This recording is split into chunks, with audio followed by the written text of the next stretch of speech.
Owa, owa, owa, owa, owa, owa, owa, oh, eh. Owa ke mwese EKIGHAGBOMWAN. Owa, oh, eh. Ke mwese EKIGHAGBOMWAN. Owa, owa, owa, owa, owa, owa, owa, oh, eh. Owa ke mwese EKIGHAGBOMWAN. Owa, oh, eh. Ke mwese EKIGHAGBOMWAN. Nohuensi, dio ha o bafio. Owa ke mwese EKIGHAGBOMWAN. Ọmọ Nohuensi, dio ha o bafi. Owa ke mwese EKIGHAGBOMWAN. Ọmọ Nohuensi, dio ha o ye. Owa ke mwese EKIGHAGBOMWAN. Ewu, akomo choge mi ame. Ewu, akomo choge mi ame o.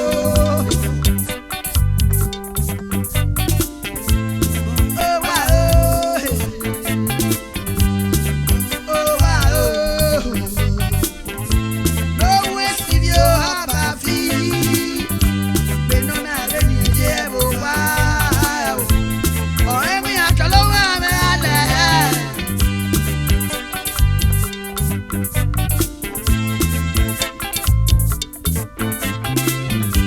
Ọmọ Nohuensi dio ha o abafio. Owa ke mwese EKIGHAGBOMWAN. Adio ha o abafio. Owa ke mwese EKIGHAGBOMWAN. Ewo ìwọ kan mọ má jọrẹ mi àmì. Ogun onẹ́gbà lóbi ọba má kẹ́kẹ́ náà ṣe èbí ẹ̀. Ogun onẹ́gbà lóbi ọba má kẹ́kẹ́ náà ṣe èbí ẹ̀. Ẹ̀dọ́gbọ̀n wọn mọ ẹ̀rọ ẹ̀jẹ̀ àrí mi bí ẹ̀.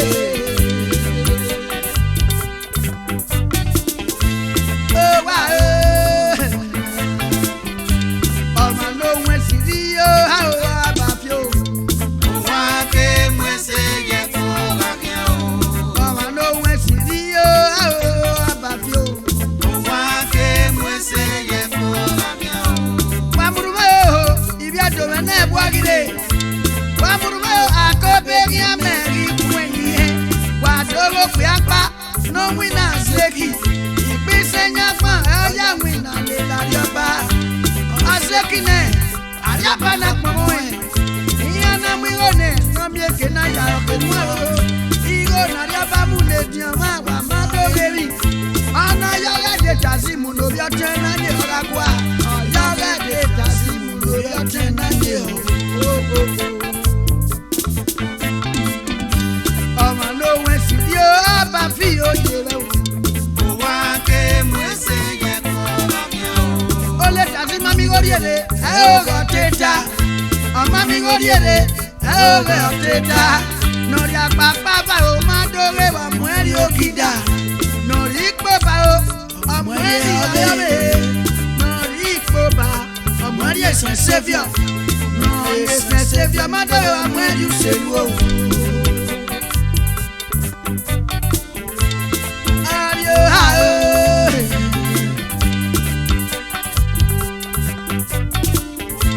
Awu náà yé gbọ́wọ́ kẹ̀dẹ̀lẹ̀ kájọ́. Ìwẹ́bò ìyẹn sọ̀lẹ̀ yáyà òwúrù. Ìwẹ́bò sọ̀lẹ̀ yáyà òwúrù. Nohuensi ọ̀rẹ́ ọba fi oyè rẹ̀ o. Owa ke mwese EKIGHAGBOMWAN.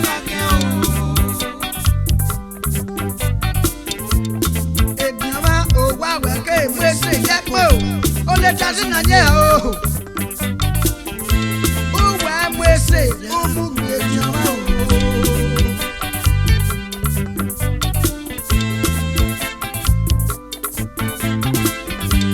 Ọmọ Nohuensi dio ha o abafio. Owa ke mwese EKIGHAGBOMWAN.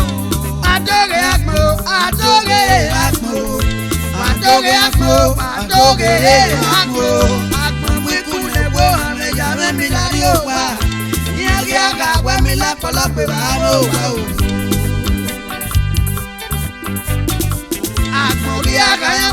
ọ̀pọ̀lọpọ̀ ìwà mo gbà o. Ẹ òkì ẹ ọ̀tá ẹ. Àwọn ìkíni gbẹ́rí yẹn máa gbìyànjú ìmúlẹ̀ lù dá. Èrè bàbá ha. Ẹ̀dùn nígbà ilé ìwà máa dúró wọ ọgbà. Ọmọ bòbò bí pọ́n rí ẹsẹ̀ ọ̀kẹ́ yá ọ̀. Ọmọ bòbò bí pọ́n rí ẹsẹ̀ ọ̀kẹ́ yá ọ̀. Òpó náà ṣẹ̀ṣẹ̀ ló bá mi èké náà kẹ́ o. Ọ̀nà bọ̀mọ́ o, àbọ̀mọ́ yùwú òkè. Ọtẹ àpọ̀lẹ̀ ọmọ yá sí fi wọ́n gbàrà. Ọ̀gbàrà náà wẹ́ kàárẹ̀ nà kọ̀ọ̀kan. Náà wẹ́ kàárẹ̀ nà kọ̀ọ̀kan náà tó àwọn mẹ́rù wẹ́sẹ̀ o. Ọmọ yá sí fi yá o, ọ̀yá sí fi yá o. Ìjàmọ̀ yà ó pẹ̀lú yẹ ọ̀rírọ́rùn wọn gbàrà. Ẹ̀tí ọmọ ṣẹ́ ti dùn gbàrà o. Ìyá àfiwẹ́lá ọ̀gbàrà rà gbọ́ ọmọ gbìyẹ. Ọ̀rọ̀ àfiwẹ́lá ọ̀gbàrà rà gbọ́ ọmọ gbìyẹ o. Ó wà ó. Ọmọ Nohuensi ọ̀rí ó bá fi òye rẹ̀ o. Wá ké mwese yẹ kó lọ́kẹ́ o. Ìyá mọ̀tẹ́rì ayá mọ̀ bíẹ́. Ọ̀rírẹ́ ukùnbà yọ̀ọ́dẹ o. Ukùnbà yọ̀ọ́dẹ. Ọ̀yọ̀ọ́dẹ ukùnbà yọ̀ọ́dẹ o. Ukùnbà náà ṣe ètè yìí. Ukùnbà náà do. Adáwa wà èyí wa. Síkì ayé wele lẹ́rù dá. Wà á fi yá ká. Ìyá mọ́ra tún mú nọ́ọ̀sì kan yẹ́ òkùnkùn ìkù àgbàgbé ọ̀rí ìwò àgbàgbé ọ̀rí àrọ̀ mọ́mọ́mọ́ ọ̀rí àrọ̀ mọ́mọ́mọ́ o. Ẹ̀dùn nẹ́bù ayé ọ̀tá bù ní èkà nọ. Wà á ta màmẹ́ni àbẹ́dòkú náà kí wọ́n bòbí ẹ̀yìn wọ́n bù àná náà lè lẹ́. Nkùbà gọ̀gù àgá tó bọ́ ìfà. Wà á ta màmẹ́ o.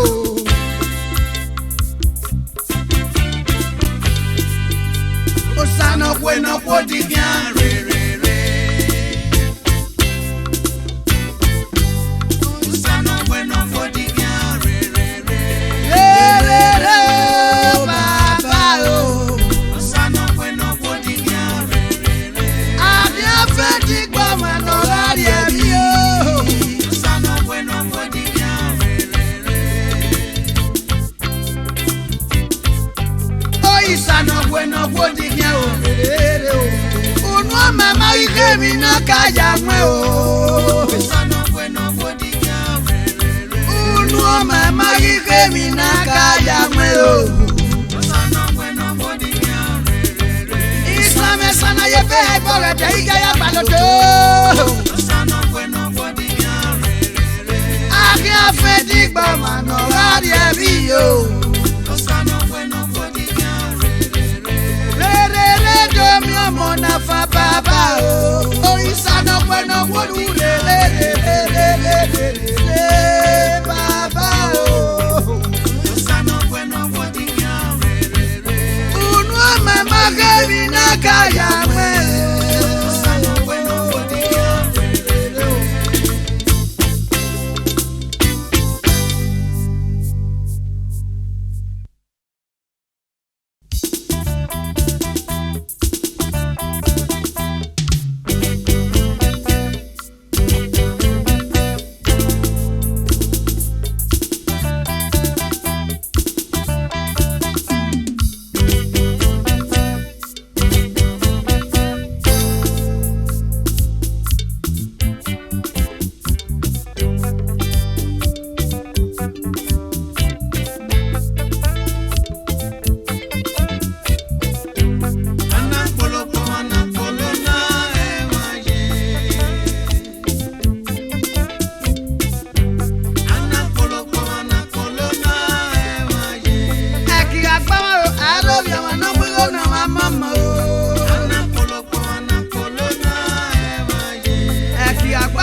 yagbe no wese.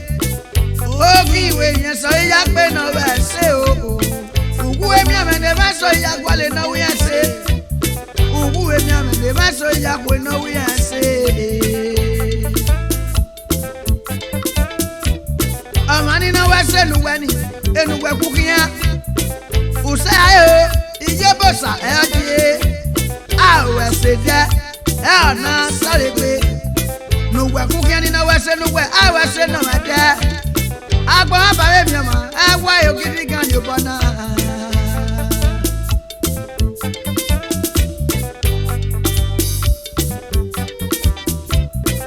Aki agbama o aro bi ama no mu lo no mama o. Ana polo na e ma je. Ade ki na gbama aro bi ama no mu lo no mama. Ana polo na e ma je. E ma je me no kwa no. Ana polo na e ma je. No wese nweni iwe nu we kukiani. Sayo ijobo saje. Apuanu biko apuanu. Lao salaje. Zalaba o. Iwe nu zalaba. No we kukiani iwe nu sayale o. Ijobo saje ore baba no. Awese no mede. Iwe na sore pe. Apuanu biko salaje. Alana zalaba o. Agbomagweku eyi mi seti bueku. Iwe nu se aye osaboyan ene. No gweku kiani wage amagu se aye o. Ugi ewa osaboyan ene. Wa mu eba gbama amagu u se aye. Wa ti eze yin amagu u se aye o. U se aye u ego saboyan ene. Aboyan ene. Agi me iri abe. Baba boyo ene agi me iri abe. Agi me iri abe. Agi me iri abe o. Ewe so gari mwe mo geva e. Ni agba suma. Ziye mi go. Amo egi obo a. Omi jadi. Nye garun da e mu agwe nye kando. Wa gero mawu.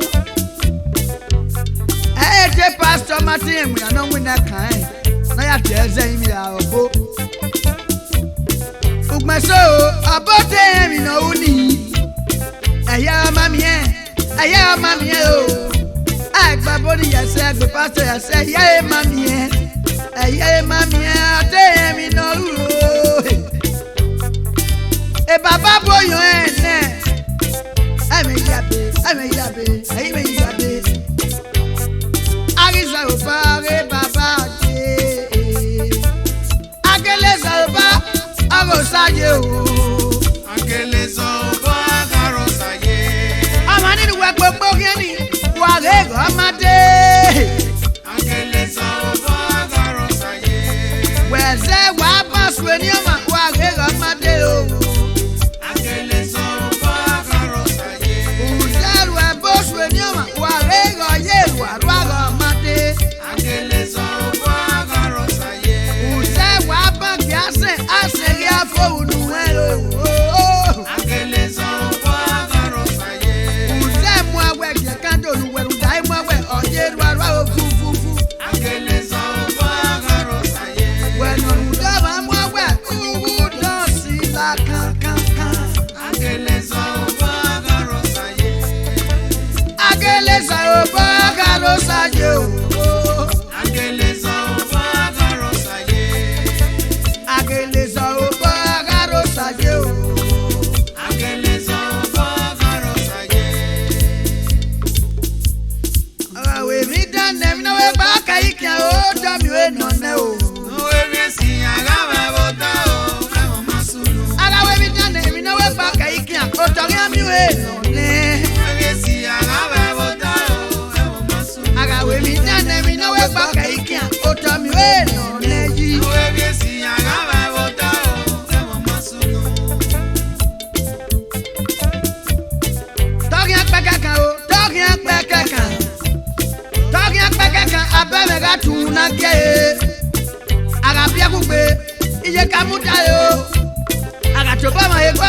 totoba masiladia. Iwa abiaku begije na mudare. Akbekeka abemega tunakeyo. Awe bitane minawe baka ikia o otomwe no ne o. Nohuensi agaba o masu. Agawe bitane minawe baka ikia otoriamiwe no ne. Nohuensi agaba o masu. Ogogo amwamene amunu masalopwa.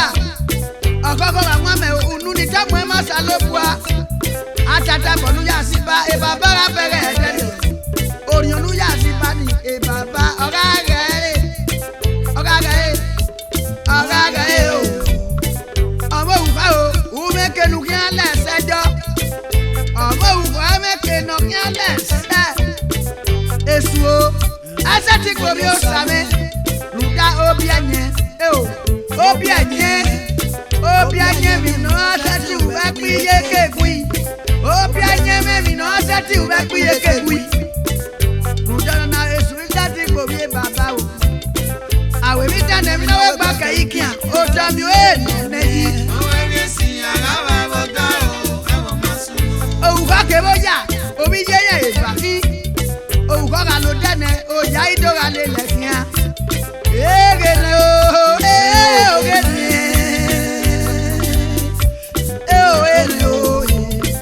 Hello. Mendo video palo. Awagane. Oya ido gale lekia. Awagane. Efeido gale lekia. Awagane. Emuogi kaene nunuene. Awagane. Emuogi do kaene nunuene. Mendo video. Uye yoko. Uye yoko. Uye kule. Mendo video ne. Wate ga o iye. Emi na we gba ka ikia oko. Awe mi dane mi na we gba ka ikia o jomwe no ne o. Nohuensi agaba o masu. Awe mi dane mi na we gba ka ikia o tokia mi we no ne. Nohuensi agaba o masu. Awe mi dane mi na we gba ka ikia o tomi we no ne o. Nohuensi agaba o masu. Awe mi dane mi na we gba ka ikia o tokia mi we no ne. Nohuensi agaba o masu. Awe mi dane mi na we gba ka ikia o tomi we no ne o. Nohuensi agaba o masu.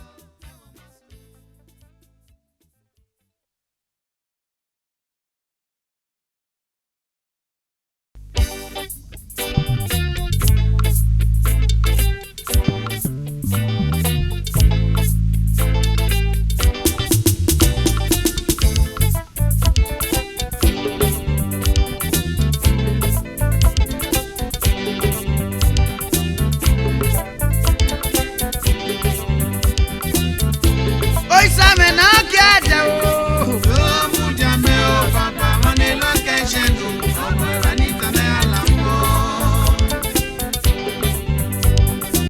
O salo poave na kiade o. Amanela kaishano. Na ya la fo o. Oi same na kiade o.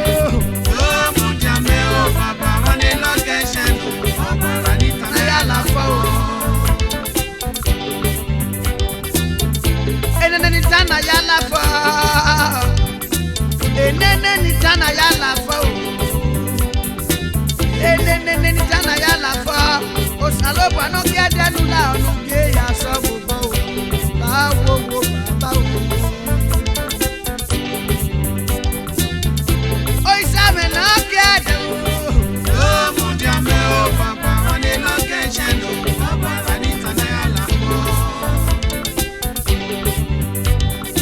O salo poave na kiade o.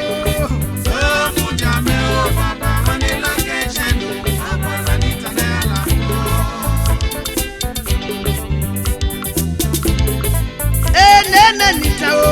Amanu we ma o. Enene ni ta o. Opi ami ogwa ye erie.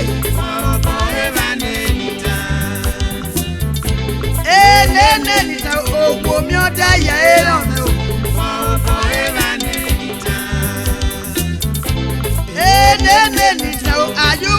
no ge ya bo yo ne o.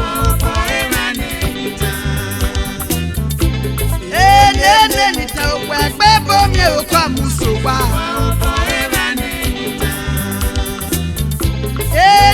Enita o aki wa wa do eso ese o.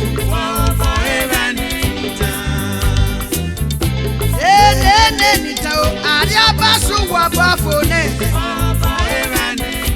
So pa o.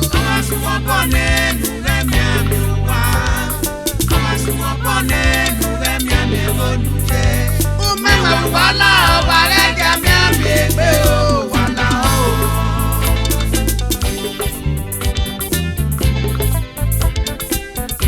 So pa o.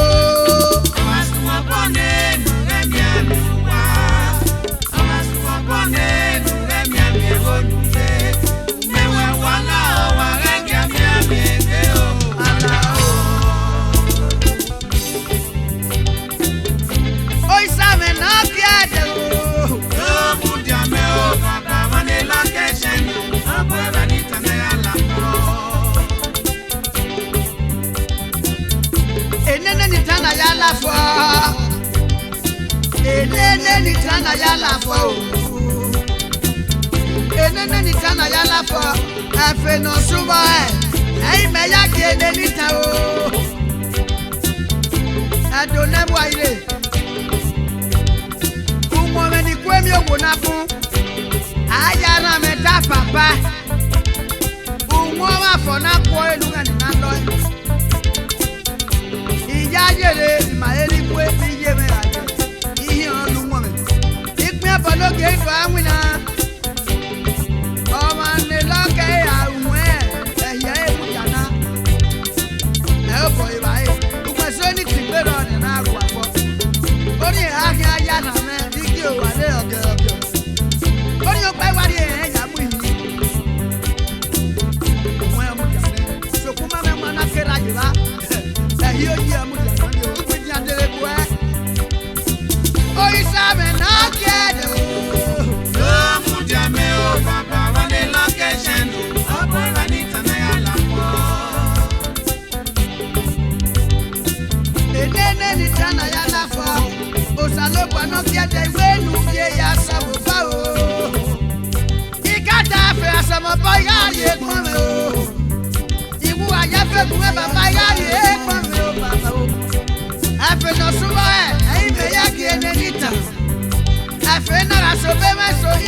Okazade, Abogyan, Mendigo, Niwabogita. Okazade, Abogyan, Mendigo. Women, what kind of? Oh, I'm again, no baga. Oh, hey, I drop up again, no baga. Oh, hey, I go outside, and no big no barrow. Oh, I do a bobu. I do, Akobeghian, wedo, Peda, wedo. Ye, wedo, you go any my back, we are wedo. Do, hemena. They get no cow, do ye. I'm a no cow, do, and any no ye wrong. Ubone, Agbe, Kale, Egipu, Ogama. Ubone, Agbe, Egipu, Ogama. Eh, papa, no cow, do.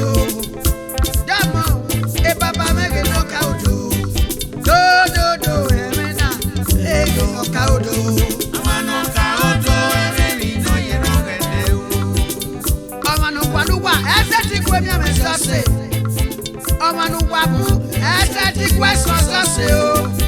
Omanu gbena, eseti kwe mi ame sose. Ona yi mega woman oka odo me mi no yi no gede. Oh heme, idibu etua. Eni nenda eji ekena. Yemi umba ni ligati we. Beno mabone nyakina. Kebe diomage.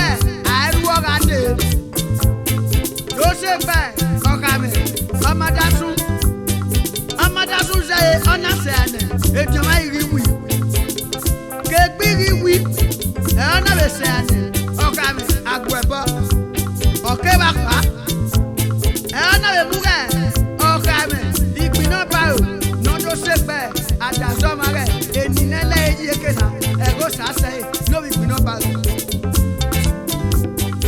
damo o emege no kaudo Obiedede abukero iye lobi iyo he e afia pa meje mege nedede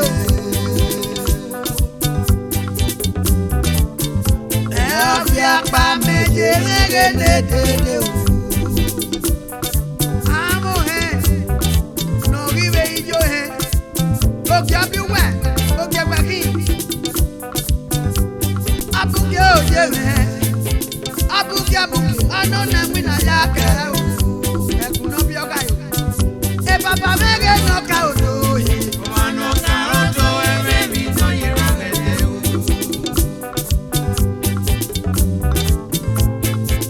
Damo, oka mege no kaudo. Adesu wa mege ne papa u. Anona pani mwe mege ne jedo.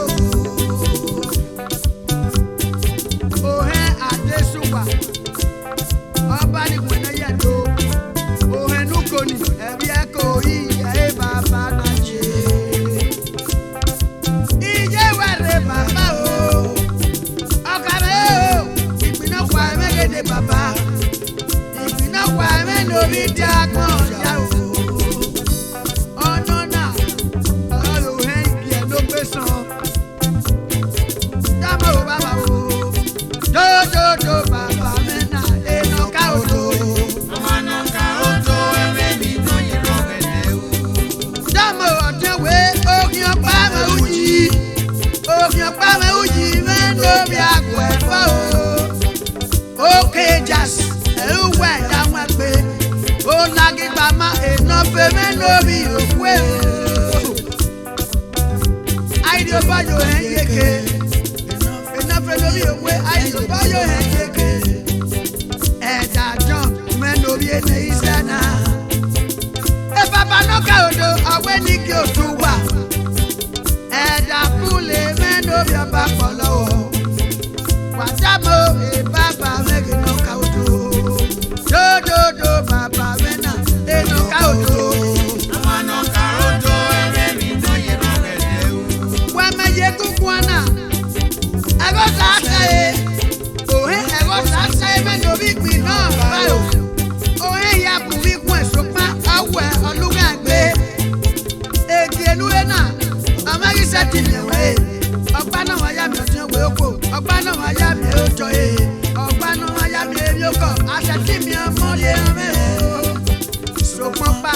Agi seti mi ewe. Oni ni ka o. Do baba mena enoka odo. Mama ka odo ememi no yero edewu. Aduabomu o paraje o. Aduabomu o paraje. O para o dano je o. Aduabomu o paraje. Please ladies club no you responsible for my pay. Aduabomu loke aweni ki o tun waya. Cute ladies club no yet professional one professional ladies. Aduabomu wa do baba mena enoka odo. Mama ka odo ememi no yero edewu. Aduabomu o paraje o. Aduabomu o paraje. O para o dano je o.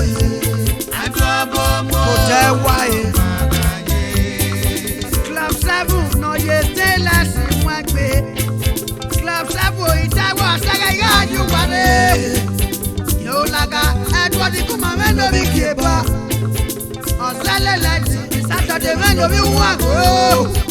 Ona o tu opa na Akobeghian je. Stainless e wa ya ma pe o. O para o dano je o. Aduabomu o paraje. Iye wele Sunday mende baba o. Sunday mendo bio sakede. Chema Urora community. MD Sonny Hotel. President of the Metal Club. Inu ya seti tabo yi. Oh. O wo bi ju ajo baba. O samuja mendo bio sakede. Chema Sports Federation of Nigeria. Oh. A general contractor, MD Osamu Enterprises Nigeria Limited. Ọ̀dàbọ̀ Mọ̀sẹ̀fẹ̀, ONN ló para wẹ̀jọ́. Ìjọ́tùọ́ Àdàsọ́mà MD to become a man. Nọ́nyà wulẹ̀ máa gọ́gẹ́ náà ló pa permission. Dòdòdò, ONN wẹ̀ ni wọ́n wá dò.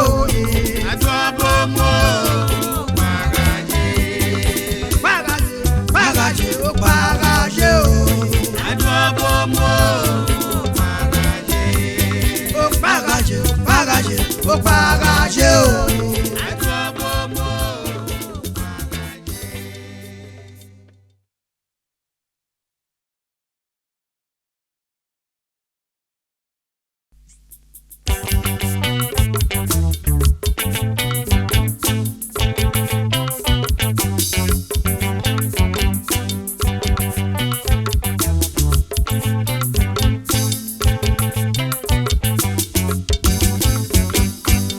Ọba máa ń lókè ẹ̀dọ̀ mẹ́wàá mẹ́wẹ̀ẹ́dọ̀.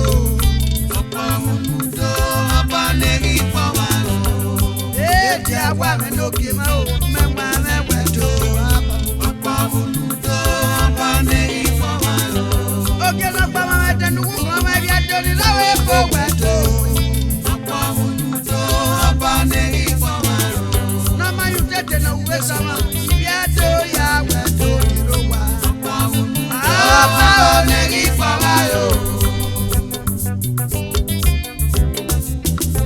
ìpọ́n mẹ́mẹ́jẹ́ bàbá o.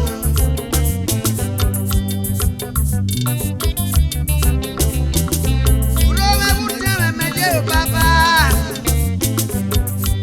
Ọba wọn náà ò kíkọ lẹ́bẹ̀ Akobeghian wẹ̀dọ̀. Ọ̀pọ̀ òmùdó ọba nẹ́rí pọ̀wá o.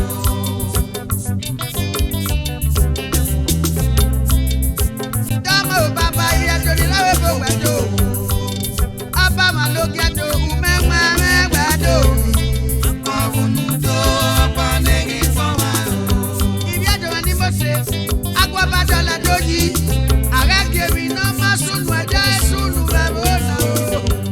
Èfé kẹ̀kẹ́ wo mẹ́. Ààrẹ kiri lọ pa sùnù bẹ̀rù náà. Wàrà ní ẹsẹ̀ ààjẹ́ ọ̀rẹ́ ọ̀rẹ́ tó wí máa bò ó dìá o. Ọ̀rẹ́ ọ̀rẹ́ náà wẹ̀ nìyẹn dí àbò náà tọ́ àjù sẹ̀fà. Ààrẹ kiri ọ̀rẹ́ ọ̀rẹ́ tó bí máa ń ké pé o. Ibi ẹ̀dọ̀ wà gẹ́ ayé ṣe ìdọ́là. Idolevbo na nyasase anona asiapa. Yansianika o. Yansiapa o. Waganye se Idolevbo asiapa do. Wala o waganye se Idolevbo no asiapa do. Waganye se Idolevbo anona asiapa do. Wala o waganye se Idolevbo no asiapa do. Damoti jono samede wendo biatu. Ame jono samede wendo biatu. Chairman for Biswa Motors, CEO Adu Water, Adu Bakery, Adu Obiedede Geneti, Akobeghian Wendo. Our no way for Biswa. People samede do biatu wendo. When no work power na no yoluku.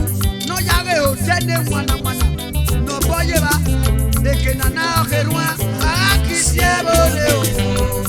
Idolevbo waki o. Yo samede wendo biatu o. Wala o waganye se Idolevbo no asiapa do. Wori ege ayoba na o dado. Waganye se Idolevbo no asiapa do. Chief o samede no biatu. Wori ege ayoba na o dado. Waze o ami o temi na wi ba kiaba. Waze dario ami o temi na wi ba kiaba o. O samede no biatu. Atebite oige gogo se ni asia tangbe. Ana lule e wani manyami na bie mi na gele. Ana mule solo la pa na bo wa e ri kilodu. Ada ite go la pa fie mi le ona si ani are. No pa mo di mu wi gogo. O la pa no ri kilodu. Ana mo wu ka kwa fe. Ana we wonya bu na. Ise ko ma yo mare. Ana ime wu o la pa na we no ju. No kamu ya jino ro kwa ma we dogeri. Iswa ige o la pa si. Ana ya ma ye la re o. Ama ye la re o. Ari ma ye la re. E ma ni fie mi e po ya na biole. Omi ya jita na che pastor. Orudo lo pa na mu e aye la re. Ona imu yo me pise. Oga dosi ni o pa bu pe. Ona imu do we na la ore. E pa ye doge mi na gbe ye po. Ise ogo bo ki e be o pa go bo ki na mu. Na la na mi e. Oho ye te mu e. Ute dori e dosi no he. Okeba. Okea. Ibi ado wa lu keke bebe. Nu wa ori nu e dosi ni na mi we po. Owo maga. Uguri o efo. Waganye se Idolevbo na asiapa do. Idolevbo waki o honorable Matumendo bi to ijekeme o. Wala o waganye se Idolevbo no asiapa do. Eke no won la o. Anona e mo kian le lela. Eke no won la e mo kian le lela. Egi la se ti sun no sugugo e ayejoto. Iga lele wa honorable Matumendo sa no bi to ijekeme. Iga lele. Ayo wa me negasi. Ohe no Gugwagian Atobe. Eti ami oba. O dabo o le truck mi oba ya fiekana o. O ma na wini wina na wegbe mi oba ya fiekana. O le truck mi oba ya fiekana o. Ayo wa me ya yin mi opa la owo. E ma ni gba pa le ko tu si agbada le lo kena. Ere bi si en ri upa de do. E na ka tu lemu. Beno yena na mani juwa kaka bote se ko yena ya se pada kuma uru dani na mi ata mana o dawe ni se ga we duru dawe mo keke ka gi nya kwa wa meru dawe mo keke o ka gi nya kwa le ru ni se ga we ru dawe mo keke o Idolevbo wa ki o Agbomwan se me do bi ko iye kele Wala o waganye se Idolevbo no asiapa do. Chief Patrick no be hano aru pasa no be hano abuke a nobody defense of Utoka, the founder of One Love Foundation, Ultimate Equal One abuke Idolevbo wa ki Peter men no bi okita o jami ni waje o wi re la bi ju ajo ijo bonu ye na Akobe o sara sanwe se o Akeme no ya sambota no you kwa mani magbe e baba ri o wa odi ma ya sese sokpa IDOOBOMUN yo mo EKIGHAGBOMWAN of Amsterdam EKIGHAGBOMWAN of Amsterdam umie wi no teje gbe kan gbe Ikmawosanu e ma be suya e ya di oro EKIGHAGBOMWAN of Amsterdam e ma be su e ya di oro IDOLEVBO damo e Ola o wa yese IDOLEVBO no sabeto Dikin Newman when do you get you a vice president of a big 12 club who was that bedo when I tell you okay Felix do you kubawa la bi ori gbina du wa bagbe ogbehana na ga me iwe club we iye yin are Big 12 club Damoko JB Usiababo La Coca NPC when I fear Uga Medes Akobeghian wedo Adafura no bi ogwo we Lorensi yo E Lorensi me no bi oke Obi bi go me no pebo Adafura wedo me O e Barcelona E baba ya ye o IDOLEVBO akio e dena Ola o wa yese IDOLEVBO no sabeto Chief David Menori Alagwa nudo Ayikuru do ye la o Alagwa o Amawe ba ayikina fia Aga mi bi udo ni aga gizo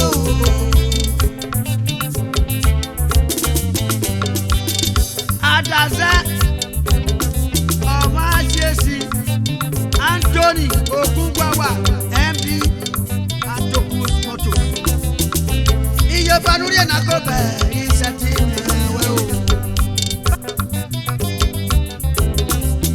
Pakistan me no bi ma fi don we Greg do me o Ikmawosanu we o e ba me suya e ya ni o Mrs. Pat Oduware me no bi ojegwe Akobeghian wedo ye wa o IDOLEVBO party me no bi ojegwe o Ola o wa yese IDOLEVBO no sabeto Freed Macha Osasere Osarogie Chama IDOWUMUN community Wonya hotel ne wana no IDOWUMUN estate IDOWUMUN Odafi yellow Odafi pilaki O wadya we do obi adya we Obi edede kan batu O wadya we do IDOLEVBO wa siabedo Ola o wa yese IDOLEVBO no sabeto Julius Mendo bi amadi o Damo baba Ebu amole community Eba we na fiaye Buki otu ibi ebu amore ya me o Uwe nile wagi otu e Adazoma Mr. Blackie Ogutana Monto Dilas Waganyese IDOLEVBO no na asabeto Waganyese IDOLEVBO no asabeto Ola o wa yese IDOLEVBO no sabeto Peter Menobio Sawaru Ejaras Moto Solaga Weki O wa yese IDOLEVBO Uma Papa 1 Olaga Weki Obio Sawaru o wa yese IDOLEVBO no sabeto Freddy Menobia Gboga Ugio Tobia Duge Me o Okulusa O wa yese Kuya Dole Canada do Pakistan Ugio Twe Gragi Me o Ola o wa Honorable Agumweza Ndobi Kwa Ijeke